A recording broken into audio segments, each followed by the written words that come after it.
Okay, so the next question that we have here is the mean and standard deviation of marks obtained by 50 students of a class in 3 subjects: mathematics, physics and chemistry are given below. So we have the subjects here, for example. We have the subjects here. Here we have mathematics. Here we have physics. And here we have chemistry. And then we have the mean and standard deviation.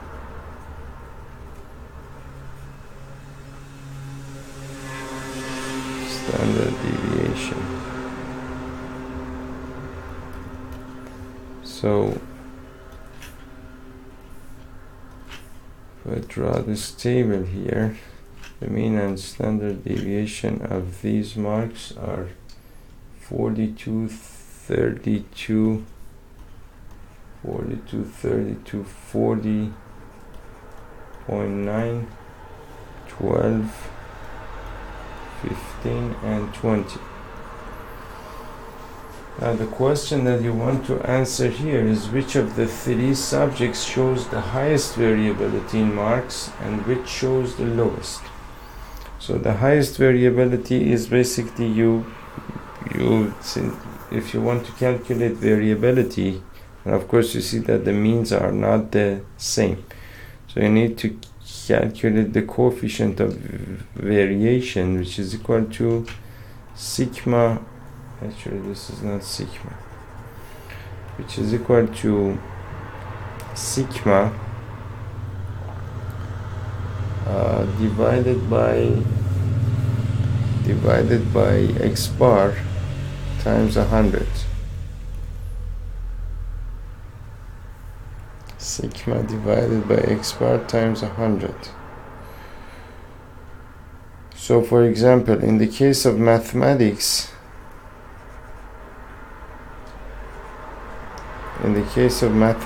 what we have basically CV is equal to sigma.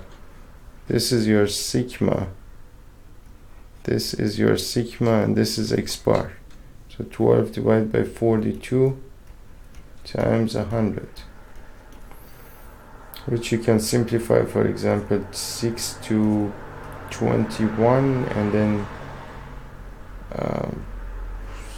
3 divided by 32 divided by 37, that's 200 to 7, which is something about 200 divided by 7,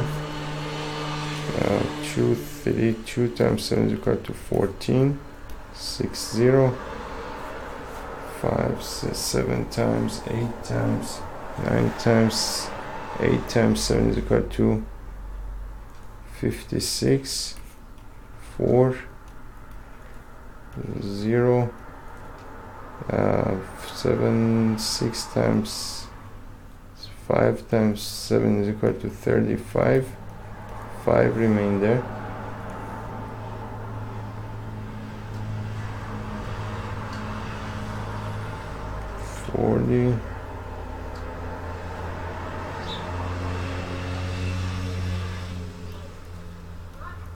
Seven times 7 is equal to 49, and you can just keep going. So I take this as 28.6. 28.6.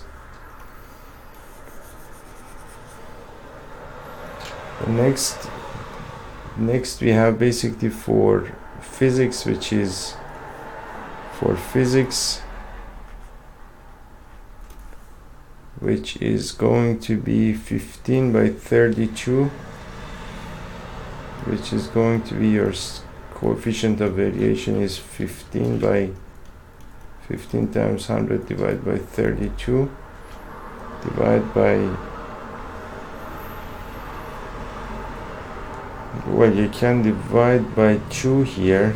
16 divided by 250 divided by 4, 2 would be, for example, 25, by 2 would be 8, and then 8 is 2 and 2 and 2, so that's 15 times 25 divided by 8, which is 25 times 15 is equal to 25, 5, 25, 2, so 5 times 2 is equal to 10, 1225, 25, 5, 7, 375.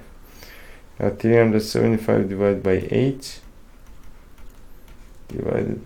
is equal to 8 times 5 is equal to 40. 8 times 4 is equal to 32. So you have 5 left, 55. 8 times 5 is equal to 4. 8 times 6, 48. 8 times 7 is equal to 56. 8 times 6 is equal to 48. 7 remainder. Then you have 8 times 8 is equal to 64. 8 times 1 is equal to 72. 8 times 6 is equal to 8 times 8 is equal to 64. 64. So you have 6 remainder. And 8 times 7 is equal to 56. 56, and you get some remainder. You can keep going. I call it 46.9. 46.9. Next, about the next subject, which is chemistry, is 20 divided by 40.9. Chemistry, which is your coefficient of variation, is equal to 20 divided by 40.9. 20 into 100, 40.9. Okay, so this number is not really divisible by anything. You see this number, you cannot do anything with this number.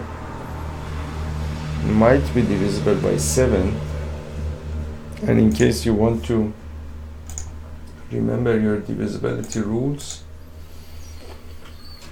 if you want to know, for example, this number is divisible by 7, you just treat it as a whole number, right? So for example, 40.9, you just treat it as 409, and then the divisibility by 7 is you double the last digit and subtract it from the remaining leading truncated number.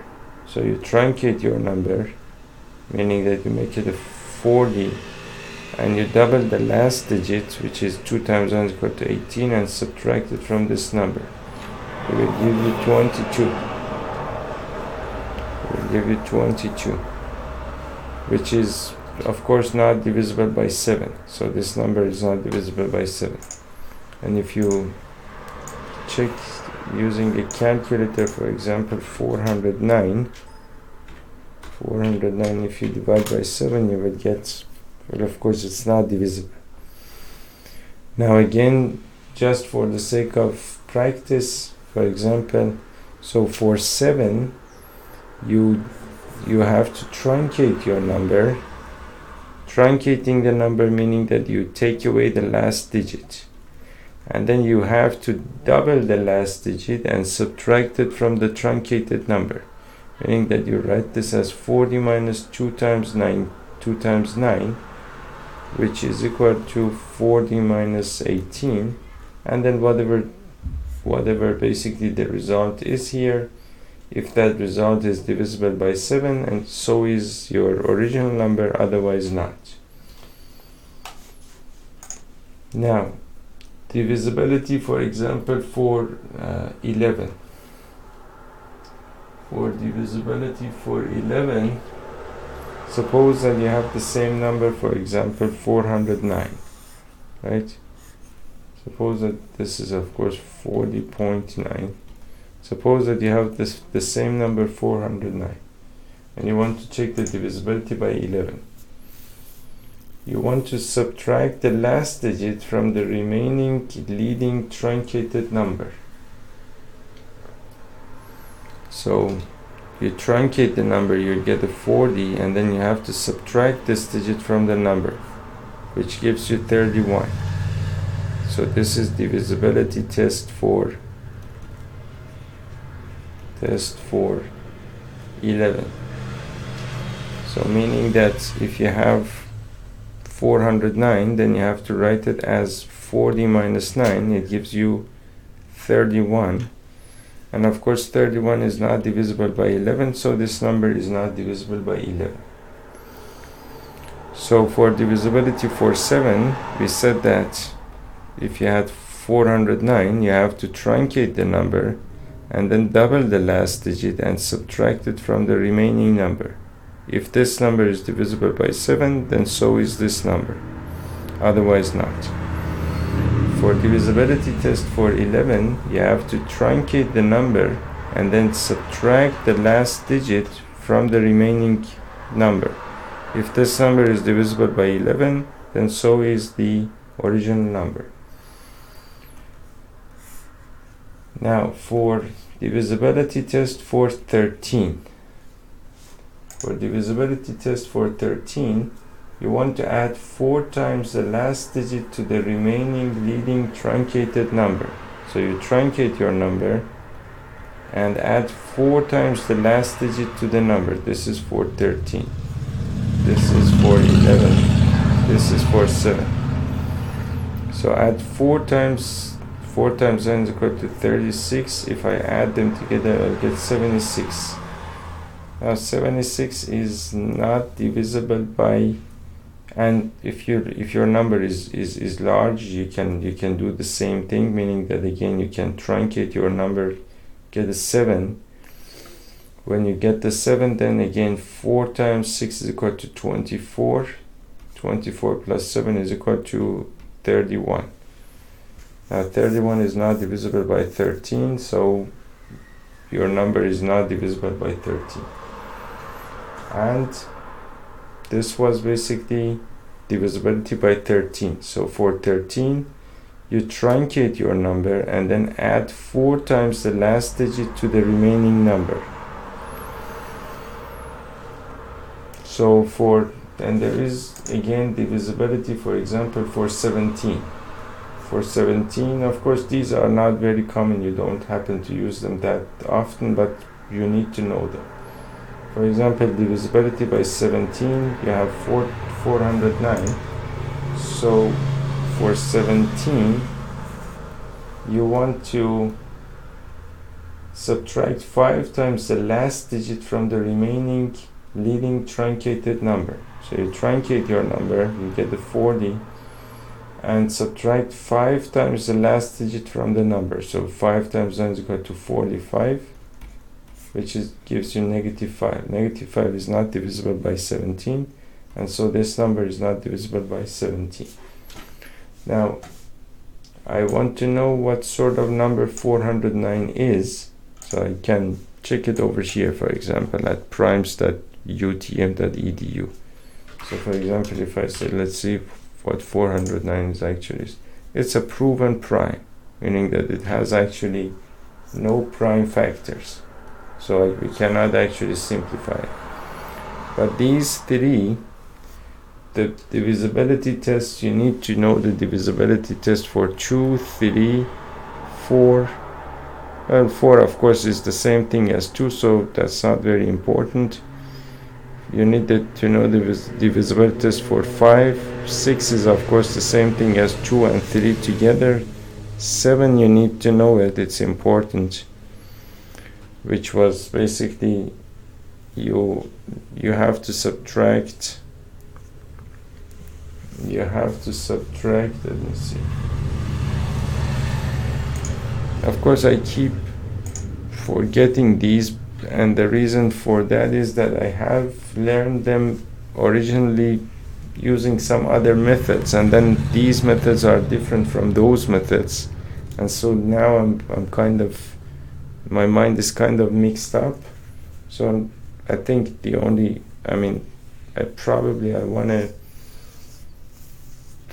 go back and learn those things, but well, these are simple enough. There's a couple of things you can learn, or you can basically, well, do the same, have it on this website, and then whenever you need them, you can come over here and take a look at them. So double the last digit and subtract it from the remaining leading truncated number, which is basically what we did over here. So you need for 7, you need for example, 8 is 2 and 4, of course, which is not very that big a deal. 9, for example, is 3 and 3. 10 is, for example, 2 and 5. And well, of course, you need to know the 10, you need to know the 11, you need 12 is the same thing as 4 and 3. And 13 is, of course, a prime number, you need to know it. And I think there is 15 as well, but no, 15 is 3 and 5, and then there is the 17. So these you need to know.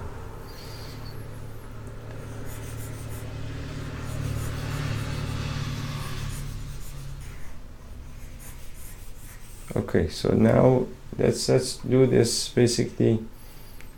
That is the same thing as, for example, 2000 divided by 40.9, which is the same thing as 20,000 divided by 409, which you have to divide. There is no way to simplify. So 20,000 divided by 409 is the same thing as this is 2000, so this is 5 times 400 is equal to 2000, so that's 4 times 400. So 4 times 9 is equal to 36, and 4 times 4 is equal to 16. 5 wouldn't have been possible. So that's a 1, that's a 9, that's a 9, and that's a 10. So that's 10 minus 6 is equal to 4. 9 minus 3 is equal to 6. 9 minus 6 is equal to 3. And then you have a 0 over here. Now this is 3,500. 5 times 6, 7 times, I suppose. 409 times 7, 63. 28. No. 409 times 8 is equal to 72, 32. 409 times 9 is equal to 81, 36. This doesn't go, but 8 times is basically 32, 72. And then you can make this a 5, 13, and 10, 8. So 6 plus 7 is equal to 13. And that's 3, 0.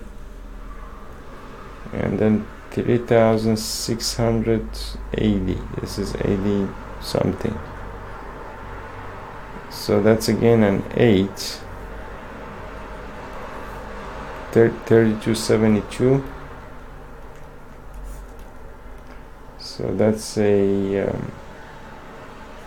7, that's a 10, 8, 0, 4, and another 0 here, another 0. 4,000 would be 9 times 81. This is 3681. 3681. And then you have a 3, 9, 8, 18, 19. No, sorry. What am I doing?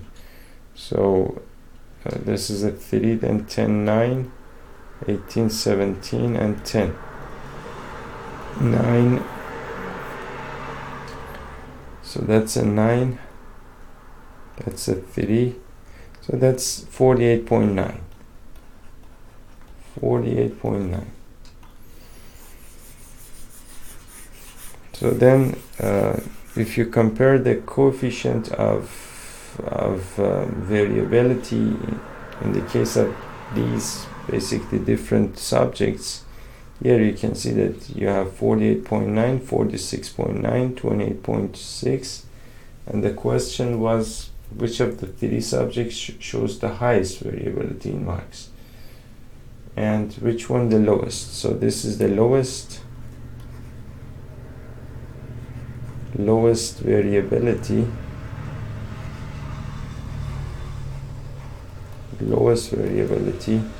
and basically this one shows the highest variability.